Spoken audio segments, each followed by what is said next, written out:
ముగ్గురు బీసీలు నిలబడితే మనం ఎవరికి ఓటు వేయాలన్నా అది మీరు కొంచెం గమనించండి. ఒక వ్యక్తి కాంగ్రెస్, మరొక ఇక్కడ బీసీ. ఇప్పుడు కాంగ్రెస్ నుంచి గెలిచేట ఆయన గెలిచి ఎడికి పోతాడు, గాంధీ భవన్ పోతాడు. బీజేపీ నుంచి గెలిస్తే ఏం చేస్తాడు, బీజేపీ ఆఫీస్కి పోతాడు. ఇక్కడ టీఆర్ఎస్ నుంచి గెలిస్తే టీఆర్ఎస్ భవన్కి పోతాడు. కానీ మన బీసీలో గెలిచి మన బీసీ భవన్కి వచ్చేటువంటి అభ్యర్థి ఉండాలి. వాళ్ళకు వీళ్ళు ఎంప్లాయీస్గా ఉంటారు తప్ప వీళ్ళు ఓనర్లు ఎందుకు అవుతారు? వీళ్ళు ఓనర్లు కాలేరు, ఎంప్లాయీస్ మాత్రమే అవుతారు. ఓనర్లు కావాలంటే ఖచ్చితంగా బీసీ పార్టీ నుంచే బీసీ అభ్యర్థులు గెలవాలి. జస్ట్ మేము ఓనర్లు అంటే వాళ్ళకి బయటకు పంపించేసినప్పుడు నల్గొండలో వెంకటరెడ్డి ప్రతి ఊర్లో 5గురికి నువ్వే సర్పంచ్ అని చెప్తున్నాడట. అట్లే చెప్తారు ఆయన. 150 మందిని ఎమ్మెల్యేలను చేసిండు ఇదివరకే, ఇప్పుడు సర్పంచ్లు. నువ్వేరా ఇంకోటి ఉన్నాడు రాటడా? లేడే ఏ మరి సర్పంచ్ అయినాక ఎట్లుంటో సుదర్శన్ కథ అని అంటాడు. కాక వీళ్ళందరూ చూడక సర్పంచ్ అచ్చా అయిపోయింది అనౌన్స్మెంట్ అంటారు. ఈ అయిపోయిన తర్వాత ఇంకో ఫంక్షన్ కాడికి పోయిన తర్వాత ఇంకో ఫంక్షన్ కాడ రెడీ చేసుకొని మంచిగా అంతా చూసుకో, గ్రామాన్ని అంతా నువ్వే డెవలప్ చేయాలి అని అంటాడు. అన్న తర్వాత నాకే ఇస్తున్నట్టుండని అనుకుంటాడు. ఇట్లా 20-25 మందిని తయారు చేస్తాడు ఒకటే ఊళ్ళో సర్పంచ్ అభ్యర్థులను. వెళ్ళిపోతాడు. ఇక తీరా సమయం వచ్చేసరికి 25 ఉండరు, 26 మెంబర్ వస్తారు ఆడికి. కొత్త నువ్వు లేకపోతే ఈ పార్టీకి ఎలక్షన్స్ అయిపోతాయి. అన్న ఒకటి చెప్తా ఉన్నా, నేను నా జాతి హక్కుల కోసం నిలబడ్డా, బరిగీసి నిలబడ్డా. మన శత్రువు ఎవడో చెప్పినా వాళ్ళు నేను 100%.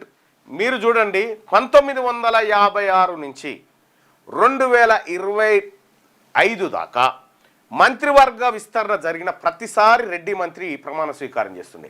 మొట్టమొదటిసారి ఒక్క రెడ్డి మంత్రిని కూడా ఎంట్రీ కాకుండా మనం నిలవరించగలిగినాం. ప్రతిసారి ఒక 5 ఎమ్మెల్సీలు ఉంటే ఒక రెడ్డి అవుతుండే, కానీ ఫస్ట్ టైం ఒక రెడ్డి కూడా ఎమ్మెల్సీ కాకుండా ఆపగలిగిన, ఒక్క బలమైన కాకుండా ఆపగలిగిన. బరిగీసి బాజప్తా నిలబడితే జరిగే రిజల్ట్ గిది. మన బిడ్డలకు నామినేటెడ్ ఎమ్మెల్సీలన్నీ ఇవాళ కేసీఆర్ కూడా దాసో శ్రవణ్ గారికి ఎందుకు ఇవ్వాల్సి వచ్చింది? బీసీ మనం లొల్లి పెట్టి మా బీసీలను కొట్లాడితే వచ్చింది. పార్టీల భాగవతం అంతా బజార్లో పోస్తే ఇక తప్పనిసరి పరిస్థితి. ఇప్పుడు అన్ని పార్టీలు కూడా బీసీ అంటే బీసీ. ఇప్పుడు ఊర్ల పండి కూడా TRS BC, BJP BC, Congress BC WhatsApp గ్రూపులు పెడతారు మీరు చూడండి.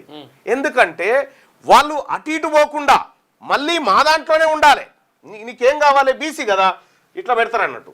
ఇది టీఆర్ఎస్ పార్టీ ఉందనుకో, టీఆర్ఎస్ పార్టీ ఈ గిన్నె, మనదేమో ఈ బీసీది ఇది. ఇక్కడ ఉన్నటువంటి బీసీలను కాపాడడానికి ఏం చేస్తారంటే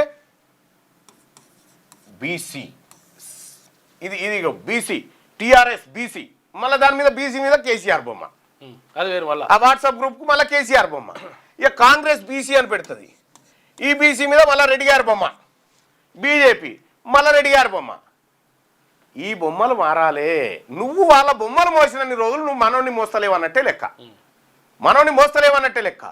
బరాబర్ మన కొండా లక్ష్మణ్ బాపూజీ బొమ్మ ఉండాలి వాట్సాప్ గ్రూప్కి, మన జయశంకర్ సార్ బొమ్మ ఉండాలి మన వాట్సాప్ గ్రూప్కి, మన సాకలి ఐలమ్మది ఉండాలి మన వాట్సాప్ గ్రూప్కి, మన సర్దార్ సర్వాయి పాపన్నది ఉండాలి మన వాట్సాప్ గ్రూప్కి, మన పుంజాల శివశంకర్ ఉండాలి వాట్సాప్ గ్రూప్కి.